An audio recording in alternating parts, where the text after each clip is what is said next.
So, um, We're here. we're here. Would you like to introduce yourself? Yeah, I'm PïKOI Hummingbird, Joseph Krempel Tingland. 22 years old. Year is 2025, and we're in the center of Copenhagen.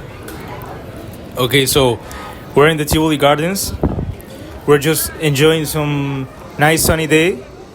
The kids are already playing. They are jumping around, dancing. We can see the full sound of the people enjoying life. And today, in this time, in this moment, we are starting a conversation with my friend PïKOI Hummingbird, as you see. Thank you, Caetano. Enjoying the coffee. Okay, so I will ask you as first as your ideal place.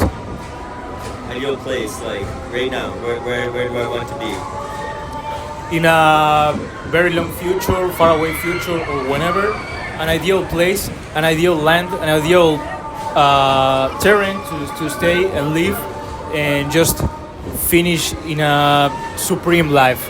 I want to live in like a glass house on top of a mountain. Like at the very top of the mountain, above the trees, where there's like in the alpine, and then the house all glass and wood and cement. And like, it's a journey just to get to the house. But then, when you're at the house, all the weather is just hitting the house. Like when it's sunny, it's so sunny. And then when it's rainy, it's like you're in the storm. When it's windy, it's like you're like holding on to the side of the mountain.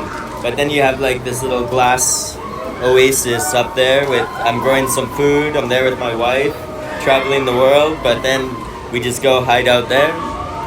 It's the little safe space at the top of the mountain, and maybe we have to hike there, drive, take a snowmobile, like some James Bond moment, you know? Top of the mountain. That's the goal. Okay.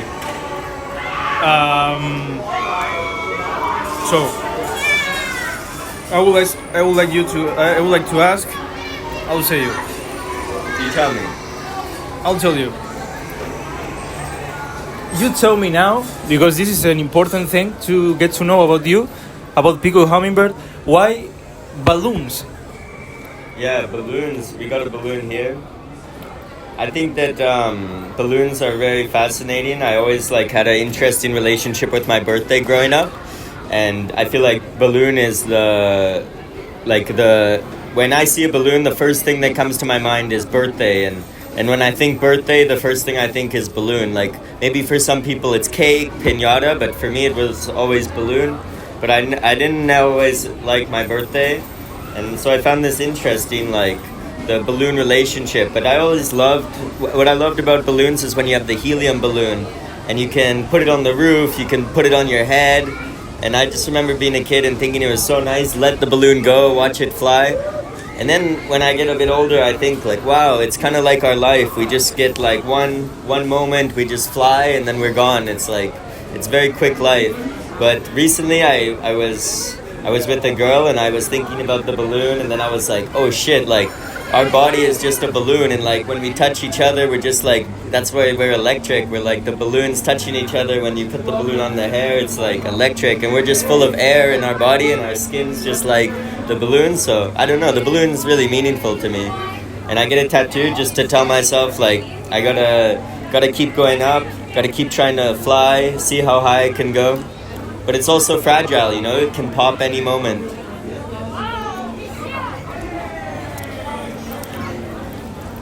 What about then? What does it mean, this art called architecture? How do you feel towards this art? I think the art of architecture is the most fascinating art like perspective for me, because like this was maybe designed by like an industrial designer, but I think it's very architectural as well, you know. And the space we're in, we're at the Tivoli, like all these rides, and this building behind us, it's beautiful, and like we're interacting with this environment. It's in our documentation right now, and we don't know who the architect is, but we chose to sit here and enjoy this architect's work, and I think that's really one of the most beautiful parts of art, I believe, is that someone's coming to design it, and then we enjoy it, but we don't even need to know who it is, you know? Like with pop culture and pop art, I think a lot of the time it's more about the artist than the art, but I love the framework of architecture because I feel like it's really starting with the art, not the artist, and the artist is in the shadows. Like, someone designed this whole park we're at, the Tivoli garden, and all the beautiful parks of Copenhagen were designed by individuals and architects, like landscape architects, and all the buildings too, and we enjoy them. We look like we think they're beautiful, but I don't know who they are. I don't know if you do. Like, I think most people don't, and I love this. I think it's beautiful. It's very selfless art. Yeah. In one perspective. There's also the other perspective of a lot of architects want to be renowned, you know, and historical, and to be known. But I think that their work, for me, a good architect, their work outlasts their name. It's really the foundation that they made that I think is iconic, not their name or their legacy of like their whole bodies of work. I'm thinking, what about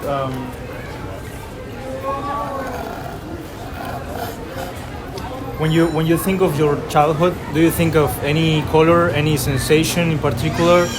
Do you have a way to describe it as essentially? And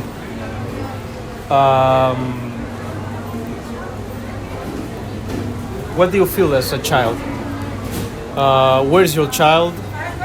How can you keep it? And how is the relationship with your child? Well, I think that's very interesting. Yeah, I think about this a lot. For me, like color, to start with that, I mean, I always like blue, and I'm wearing a lot of blue right now, but I don't know, like, if from when I was a child, I feel like I saw the world very bright, like a lot of goodness in the world, a lot of love, and a lot of light around me, and like very magical. I was like growing up thinking about maybe fairies and dinosaurs and just like the magical world beyond ours that we can't see. And so I feel like it was always very white, very imagination, very dreamy. And I try to maintain my imagination. I think that's the main practice of my inner child, is to you know, exercise my imagination, because when we're young we have so much time, so much boredom, so much freedom. I mean, a lot of us, and we're very privileged for this. And I found myself as I grow up, I feel like I don't have as much time to dream or to imagine. And what I realize is that it's something I need to practice, I need to exercise, just as you would exercise your biceps to get them bigger. I think your imagination is something you need to actively, as you get older and as we become adults, like we need to actively engage it and exercise it and play with it and just explore like our curiosity and imagination. And I think it's, as we get more conscious and more aware, we need to actually like just for me, I need to focus that into like, okay, now I'm gonna look at the tree and like try and find shapes in the bark, or look at the clouds again. And even just those simple practices, I feel like really bring me back to where it all began. Yeah. Well.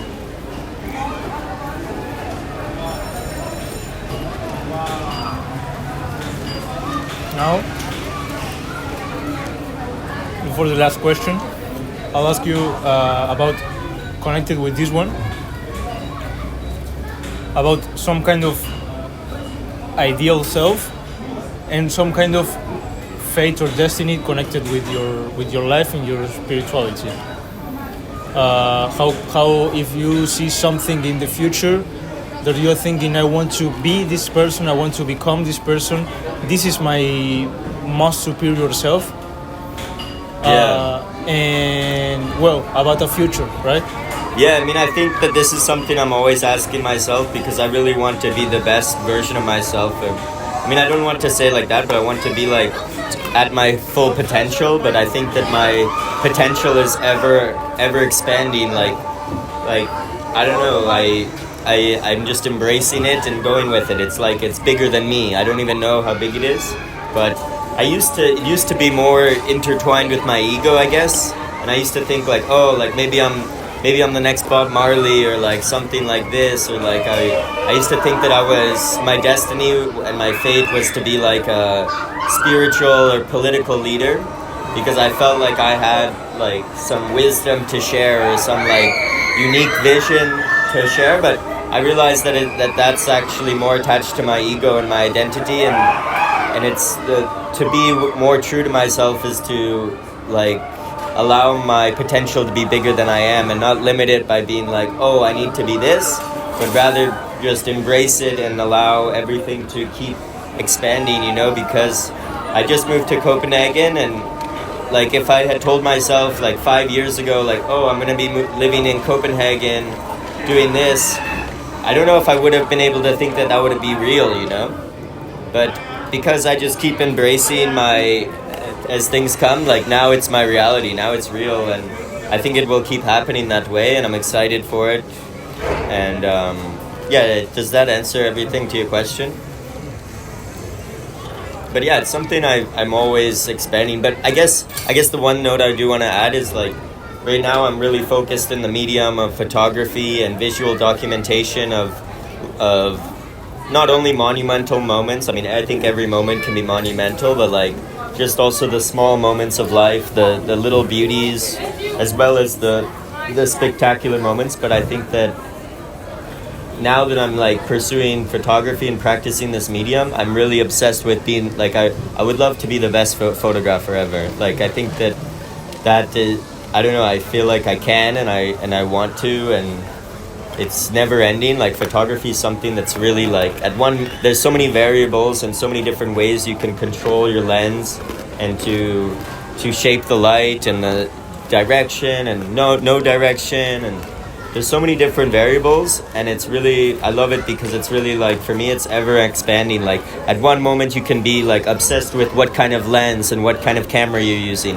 but then the next moment, oh, it doesn't matter the camera, it's all about the pose and the person. Or like, oh, the next moment, fuck the camera, fuck the person, like let's take a look at the grass and the light like reflecting off the puddle, and let's just capture it like in our iPhone or something. Like I think there's no better or worse, and it's just a matter of what you want to focus on and pour yourself into. And I'm really enjoying this journey, and I want to like give my craft everything I have and really see where it takes me, because it keeps like taking me in different directions. And even like I feel like every moment where I'm like, oh, like I don't know if photography is for me, like that's when I realize that it's like for me the most, you know. It's like that's when I really like double down. And like I don't know, a few times, like the first time I go to Paris for Fashion Week, I arrive and it took me so long to get there. My passport was expired when I get to the airport. This never happened to me. Like I arrive at the airport, I missed my flight. It actually happened, I missed my flight leaving Copenhagen in February as well when I was here. And that was the second time I missed a flight, like unintentionally. But yeah, first time I go to Paris, and I arrived, my passport's expired, and I don't know what to do. And I'm just sitting on the floor at the airport, and I was like, what? This is my first Fashion Week, like what am I doing? And then I just decide like I'm gonna do this, and I go and I get a new passport the next day. I went to a party that night. It was like crazy. My friends, their family made Circus Soleil, and they throw parties in Montreal every now and then. And it just so happened the night I missed my flight, I run into them. They tell me they're throwing a party. I'm like, okay, perfect. I can stay up all night with them and then go get my passport. I go at like 6 a.m. I get my photo.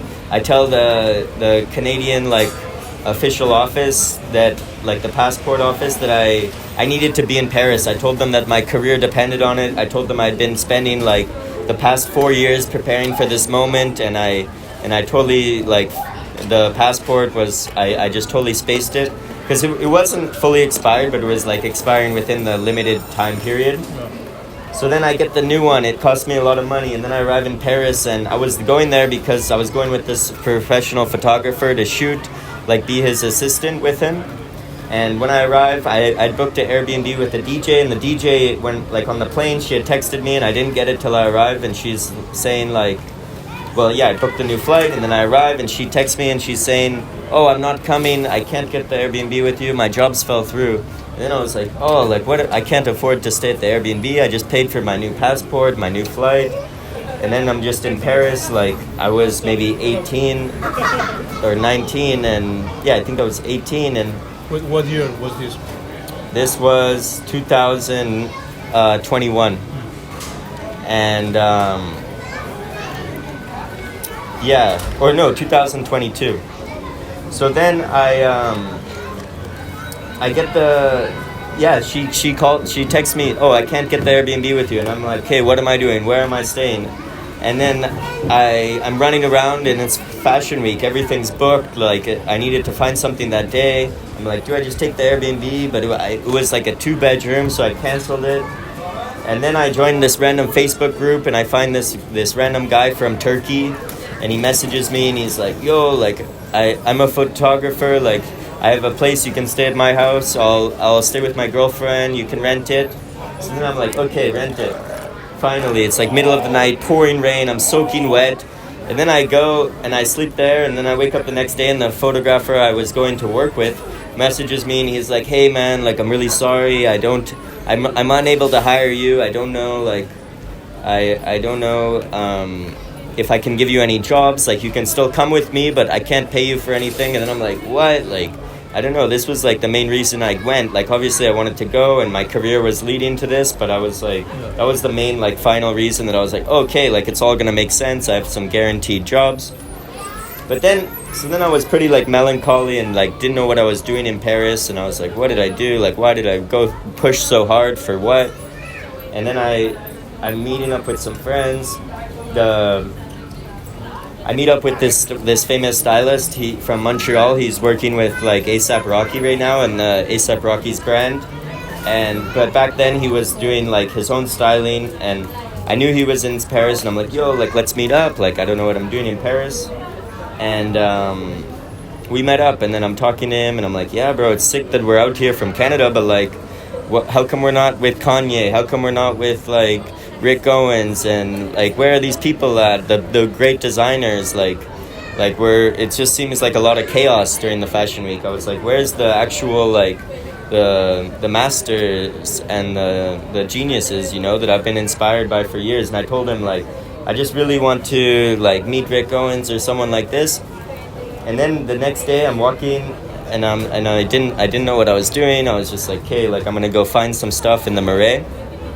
And I see this girl I knew, and I knew her from Canada. We had worked together for Dime.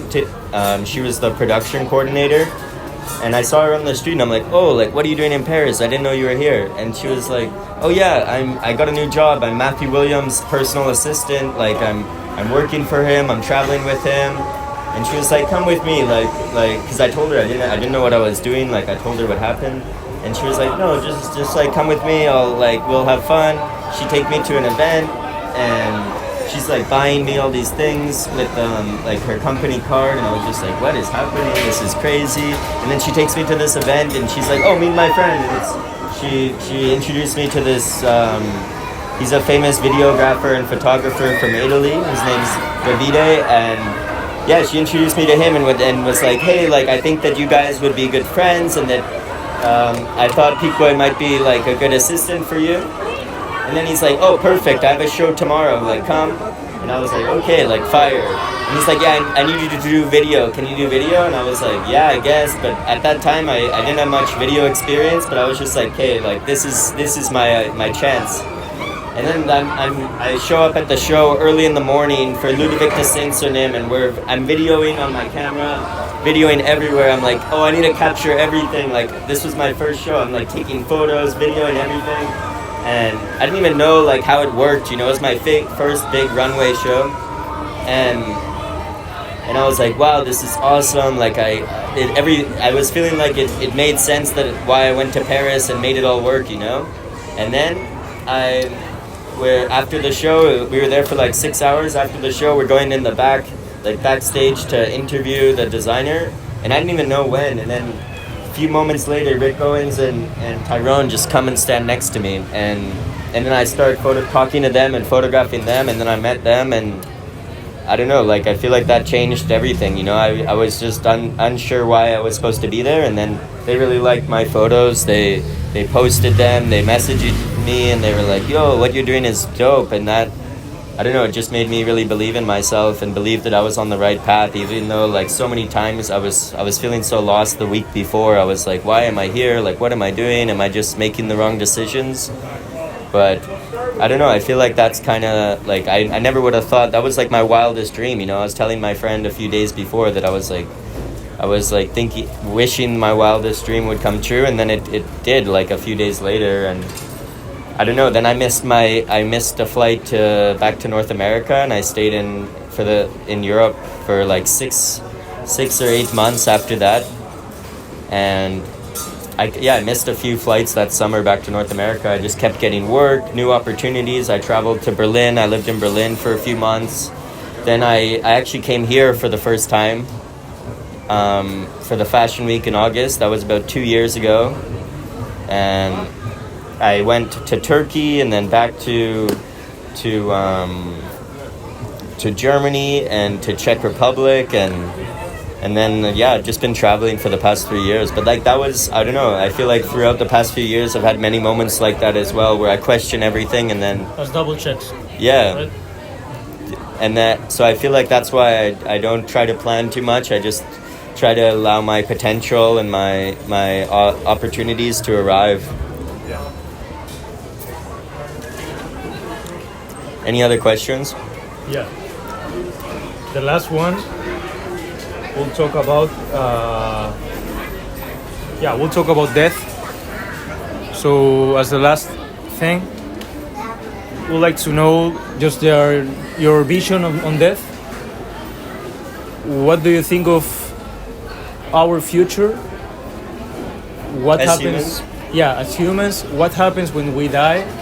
And all related to death, as you want to talk about it, and all your thoughts about death.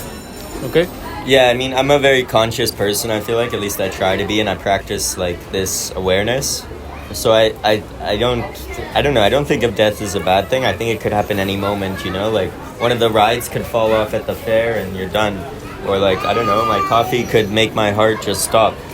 And but I don't think about that too often. But I think that like I try not to get lost in thinking that death is super meaningful. I think that life is more meaningful than, for me, because it's what I have right now. And like I could spend my whole life thinking about death, but I prefer to spend my whole life like embracing my body and my life, like embracing being alive. And I like to think that I choose to be alive, like, because I could choose to be dead. So, but on a more spiritual note, I think like I really believe in collective consciousness, and I think we're all connected, and whether we like it or not, we're all impacting each other and affecting each other. And I think that when we die, we still do that, and I think that we're still alive in that sense. Like, you know, if I died right now, my family would be very sad, maybe you guys as well, and that would probably alter many people's life, whether I like it or not, you know, whether I want my family to be sad or not. I imagine they would be, you know, and it would probably change their future, and so I think we're all connected, and that's why I don't worry too much about dying. I think it's just important to embrace the life, because the death could happen any moment, but the life is happening now. So like, and we're all connected, and we all need each other, I believe. So like, when we die, I think we're still alive in many ways, and I don't really want to think about like the afterlife. I think it's good, like food for thought. Oh, afterlife, reincarnation, like these ideas, but I think we're all like connected, and we're all very similar. And I think to think like, oh, you could be reincarnated as your favorite animal or something, or like your past lives, like I think that's beside the point for me. Maybe for other people, like that's part of their purpose, but for me it's really just about trying to be more present and aware of the moment. And like today's such a beautiful day. I'm feeling amazing, having this iced coffee in the sun with my friend, and we got Toby behind the camera. It's like beautiful, and we're in the moment. It's real, and I think that I try to be more in that than away from that. Okay. Well, this is the end. would you like to tell us a joke? Something funny? Do you have something funny to say? I don't got the jokes like that, but everyone can laugh at me, you know. I like to laugh at myself. Yeah. But I don't know if I don't got too many jokes just like this. Okay. Do you have a joke? No, it happens to me also. Yeah. I I think we just like to laugh at ourselves and in the moment. Yeah. Sometimes I'm good with the jokes though. If I watch lots of I notice when I start watching lots of stand-up comedy, my jokes get like way better, and I start like spitting them all the time. I'm just like bang, bang, bang. But lately I haven't been watching any, so I don't think I got any jokes. Okay. Well. Well, this is the end. This is the final. This is the final. This is the end. We finish here. PïKOI, me, Toby, and well. Yeah, thank you, Toby. Well, we love each other. We just continue with that, the love path, and this hippie thing. And, thank you, man. And and that's it. Yo, thank you, Toby. Toby, man, you did like such a work, man. Like, It's 26 minutes. wow. Bro, what? Bro, we're looking legend.